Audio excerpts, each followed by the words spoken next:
ರಾಜ್ಯ ರಾಜಕಾರಣದಲ್ಲಿ ಕುರ್ಚಿ ಕಿತ್ತಾಟಕ್ಕೆ ಸಂಬಂಧಪಟ್ಟ ಹಾಗೆ ಬಗೆ ಬಗೆಯ ಚರ್ಚೆಗಳಾಗ್ತಾ ಇವೆ. ಸಚಿವ ಸಂಪುಟ ಪುನರ್ರಚನೆಯ ಬಗ್ಗೆ ವಿವಿಧ ರೀತಿಯ ಬೆಳವಣಿಗೆಗಳು ನಡೀತಾ ಇದ್ದಾವೆ. ಇದೆಲ್ಲದರ ಮಧ್ಯೆ ಸಿಎಂ ಸಿದ್ದರಾಮಯ್ಯ ಮೈಸೂರಿನಲ್ಲಿ ಆಡಿರುವಂತಹ ಮಾತು ಕುತೂಹಲವನ್ನ ಕೆರಳಿಸ್ತಾ ಇದೆ. ನನ್ನ ಕೊನೆ ಉಸಿರಿರೋ ತನಕ ರಾಜಕಾರಣದಲ್ಲಿರ್ತೀನಿ. ವರುಣಾದಲ್ಲಿ ಸಿಎಂ ಮಾಡಿದಂತಹ ಈ ಮಾತಿನಿಂದ ಚರ್ಚೆ ಉದ್ಭವ. ನಾನು ಸದಾ ನಿಮ್ಮ ಸೇವೆ ಮಾಡ್ತೀನಿ. ಈವರೆಗೆ ನನ್ನನ್ನ ಬೆಳೆಸಿದ್ದೀರಿ, ನನ್ನ ಮಗನನ್ನೂ ಅದೇ ರೀತಿ ಬೆಳೆಸಿ ಹಾರೈಸಿ ಎಂದಿದ್ದಾರೆ ಸಿದ್ದರಾಮಯ್ಯ. ನಾನು ಕ್ಷೇತ್ರಕ್ಕೆ ಹೆಚ್ಚು ಬರೋಕ್ಕಾಗಲ್ಲ, ಯತೀಂದ್ರ ನೋಡ್ಕೊಳ್ತಾರೆ, ನನ್ನಂತೆ ಅವರನ್ನೂ ನೀವು ಹಾರೈಸ್ತೀರಿ ಅನ್ನುವಂಥ ವಿಶ್ವಾಸ ನನಗಿದೆ ಅಂತ ಹೇಳಿ ಸಿದ್ದರಾಮಯ್ಯ ಹೇಳಿಕೆಯನ್ನ ಕೊಟ್ಟಿದ್ದು, ಅವರ ಈ ಮಾತಿನಿಂದ ಹಲವು ಆಯಾಮಗಳಲ್ಲಿ ಸದ್ಯ ಚರ್ಚೆಗಳು ಆರಂಭವಾಗಿದ್ದಾವೆ. ಮೈಸೂರು ವರಕೋಡು ಬೀರೇಶ್ವರ ದೇಗುಲವನ್ನ ಉದ್ಘಾಟಿಸಿ ಸಿಎಂ ಆಡಿದಂಥ ಈ ಮಾತು ರಾಜ್ಯ ರಾಜಕಾರಣದಲ್ಲಿ ಕುತೂಹಲವನ್ನ ಕೆರಳಿಸ್ತಾ ಇದೆ.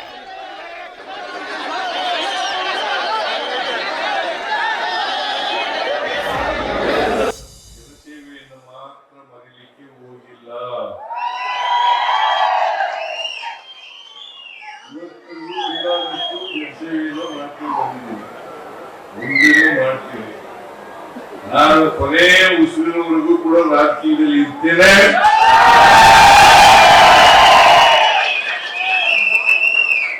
ನಿಮ್ಮ ಸೇವೆಯನ್ನ ಸಾಧ್ಯವಾದ ಮಟ್ಟಿಗೆ ಮಾಡ್ತೇನೆ ಅಂತಕ್ಕಂಥ ಮಾತುಗಳನ್ನು ಈ ಸಂದರ್ಭದಲ್ಲಿ ಹೇಳಲಿಕ್ಕೆ ಬಯಸ್ತಾ ಇದ್ದೇನೆ. ನಾನು ಹೆಚ್ಚು ಈ ಕ್ಷೇತ್ರಕ್ಕೆ ಬರ್ಲಿಕ್ಕಾಗಲ್ಲ. ಇದೀಗ ನೋಡ್ಕೊಂಡ ಕ್ಷೇತ್ರ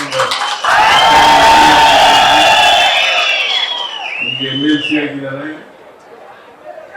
ದೇವರ ಸದಸ್ಯ ಆಗಿದ್ದಾರೆ. ನಿಮ್ಮ ಕ್ಷೇತ್ರದ ವರ್ಣಾ ಕ್ಷೇತ್ರದ ಅಭಿವೃದ್ಧಿ ಕೆಲಸಗಳನ್ನ ಹೆಚ್ಚಿನ ಹೇಳಿದವೆಲ್ಲರೂ ಕೂಡ ಮಾಡಿಕೊಡ್ತೇನೆ ಅಂತಕ್ಕಂಥ ಮಾತುಗಳನ್ನು ನನಗೆ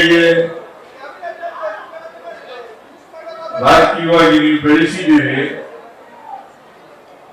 ಇತಿಂದ್ರನ್ನು ಕೂಡ ಬೆಳೆಸ್ತಕ್ಕಂಥ ಕೆಲಸವನ್ನ ಮಾಡಬೇಕು ನೀವು ಅಂತ ಮಾಡ್ತೀರಿ ಅಂತಕ್ಕಂಥ ನಂಬಿಕೆ ಇದೆ, ವಿಶ್ವಾಸ ಇದೆ.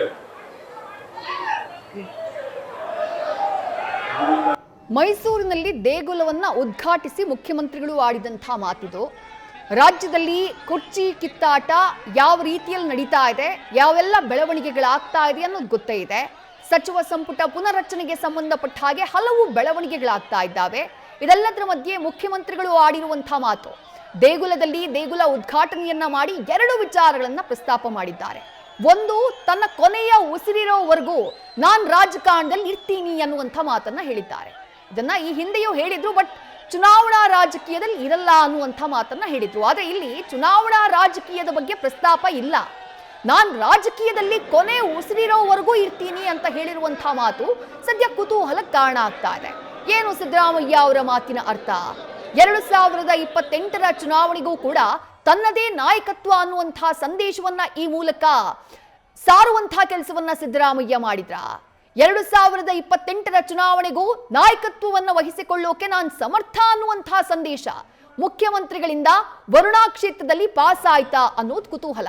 ಮತ್ತೊಂದು ವಿಚಾರವನ್ನ ಅವರು ಪ್ರಮುಖವಾಗಿ ಉಲ್ಲೇಖ ಮಾಡಿದ್ದು, ತಮ್ಮ ನಂತರದಲ್ಲಿ ತಮ್ಮ ಪುತ್ರ ಅದೇ ವರುಣಾ ಕ್ಷೇತ್ರದಲ್ಲಿ ಗಟ್ಟಿಯಾಗಿ ನೆಲೆ ನಿಲ್ಲಬೇಕು ಅನ್ನುವಂತಹ ಕಾರಣಕ್ಕಾಗಿ ಮಗನ ಪರವಾಗಿ ಅವರು ಬ್ಯಾಟ್ ಬೀಸಿದಂತಹ ರೀತಿ.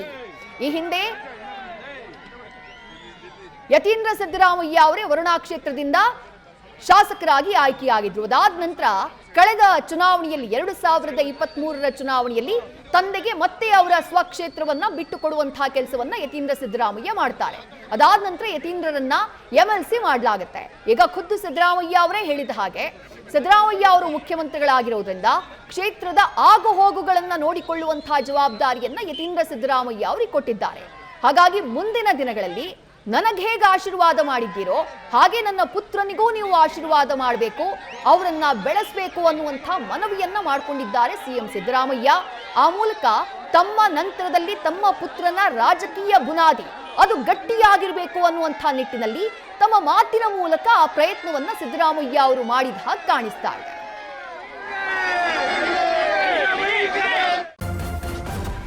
ನ್ಯೂಸ್ ಫಸ್ಟ್ ನಿರ್ಭೀತಿಯಿಂದ ನಿಮ್ಮ ಪರವಾಗಿ.